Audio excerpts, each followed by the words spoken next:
E aí, bora conversar sobre um assunto super importante? Hoje a gente vai entender como funciona o aprendizado para quem tem deficiência visual e o que a gente pode fazer para criar uma educação que realmente inclua todo mundo. Então, a grande questão que vai guiar a nossa conversa é essa: como é que se percebe o mundo sem usar visão? E mais, como a gente pode pensar a educação de um jeito que funcione para todo mundo? É uma pergunta que, olha, faz a gente repensar muita coisa, né? Beleza, então nosso roteiro vai ser o seguinte: primeiro, a gente vai entender o que é a deficiência visual. Depois, como a escola funciona usando outros sentidos. Na sequência, vamos ver as ferramentas que ajudam nesse processo, como a tecnologia entra como uma super aliada e, para fechar, um conceito incrível chamado desenho universal. Então, vamos lá. Começando pelo começo. Uma coisa super importante para a gente entender de cara é que deficiência visual não é uma coisa só. É, na verdade, um espectro, sabe? Com vários níveis e jeitos diferentes de se manifestar. Olha, a definição técnica fala em perda da capacidade visual que cria limitações. Mas o pulo do gato aqui é entender o seguinte: a dificuldade não está na pessoa, está no mundo ao redor. A gente vive num mundo pensado quase que 100% para quem enxerga. E é aí que o desafio começa. E é por isso que a gente precisa de outras abordagens. E dentro desse espectro, para a educação, a gente costuma dividir em dois grandes grupos: a cegueira e a baixa visão. Na cegueira, a gente tem a ausência total da visão. Então, o aprendizado vai acontecer por outros caminhos, principalmente o tato e a audição. Já na baixa visão, a pessoa tem um comprometimento sério, mas ainda tem o que a gente chama de visão residual. O objetivo, nesse caso, é usar recursos para aproveitar ao máximo essa visão que existe. Tá, mas e na prática? Como é que se aprende na escola se a visão não é o caminho principal?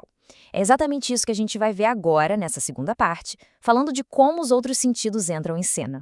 A chave de tudo está aqui: estimular os sentidos remanescentes. A audição e o tato, principalmente, viram as novas portas de entrada para o conhecimento. É como se o mundo que antes era visto agora passasse a ser tocado, ouvido, cheirado. É uma percepção totalmente diferente e super rica. Então, para isso acontecer, a sala de aula precisa ser um lugar que convide a exploração. Isso quer dizer, ter materiais concretos que dá para pegar, sabe? Deixar o aluno explorar o espaço físico com calma, sentir as paredes, as mesas, adaptar atividades tipo artes ou educação física com muita criatividade. E todo esse suporte tem um nome: atendimento educacional especializado, que é fundamental para que a inclusão dê certo. E claro, para ganhar autonomia e independência, duas coisas são absolutamente essenciais: orientação e mobilidade. Pensa assim: orientação é saber onde se está, criar um mapa mental do lugar. E mobilidade é a habilidade de andar por esse lugar com segurança. Uma coisa não funciona sem a outra. E juntas, elas são a chave para a liberdade. Bom, e para tudo isso funcionar, a gente precisa de ferramentas, certo? Ferramentas que ajudam a transformar o que é abstrato em algo concreto, que dá para tocar. É sobre isso que a gente vai falar agora. A lógica é bem simples. Se a informação não chega pelos olhos, ela tem que chegar pelas mãos ou pelos ouvidos. E é aí que entram as ferramentas especializadas. Elas funcionam como tradutoras mesmo. Pegam o que é visual e transformam em algo tátil ou sonoro. Vamos dar uma olhada nas principais? Para matemática, por exemplo, existe o Soroban. Ele é tipo um ábaco japonês, mas todo adaptado. Com ele dá para fazer desde uma simples soma até raiz quadrada, tudo com muita rapidez e só usando o tato. É incrível! Transforma a matemática em algo que se pode sentir. E para ler e escrever, claro, a gente tem o famoso sistema Braille. É genial. Basicamente, combinações de até 6 pontinhos em relevo formam todas as letras, números e símbolos. É a base de tudo, da alfabetização ao acesso a qualquer tipo de informação escrita.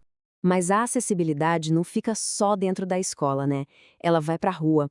E um exemplo disso é a sinalização tátil, aquele piso diferente que a gente vê nas calçadas. E o mais legal aqui é ver que isso não é feito de qualquer jeito. Existe uma norma da ABNT que diz exatamente como tem que ser cada relevo. Essa padronização garante que o sinal seja o mesmo no Brasil inteiro. É quase uma linguagem universal para o tato. E aqui a gente vê isso na prática. Esse piso de bolinhas, ou piso de alerta, é sempre colocado antes de um obstáculo ou de um ponto de decisão. É como se o chão dissesse: opa, atenção, tem uma escada aqui na frente. Ou, cuidado, aqui tem um elevador. É a segurança e a orientação transformadas em textura sobre os pés. Ok, agora a gente vai dar um salto do mundo físico para o digital. Porque hoje em dia a tecnologia se tornou uma aliada poderosíssima, abrindo portas que, sinceramente, a gente nem imaginava que existiam. E a gente agrupa tudo isso sob um nome: tecnologia assistiva.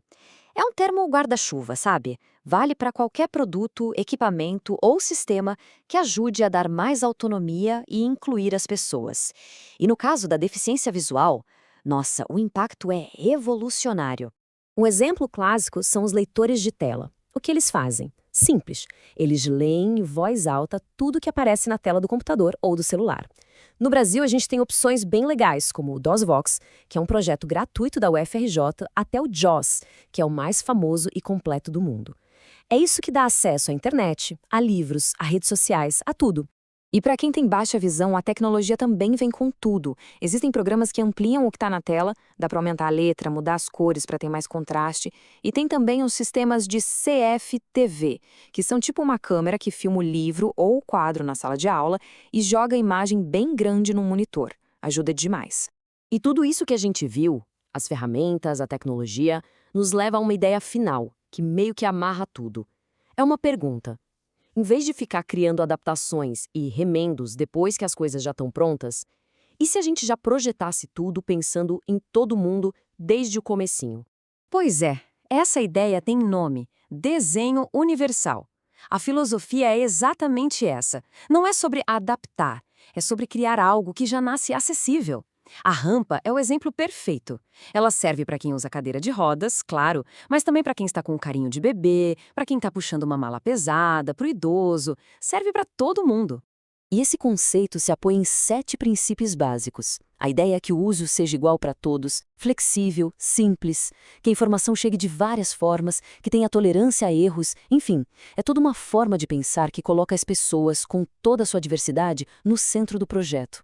E essa frase aqui, nossa, ela fecha a ideia como chave de ouro. Não se trata de consertar uma deficiência. A questão é traduzir. É criar um mundo, uma cultura que entenda que existem vários jeitos de perceber as coisas e que todos esses jeitos são importantes e valiosos.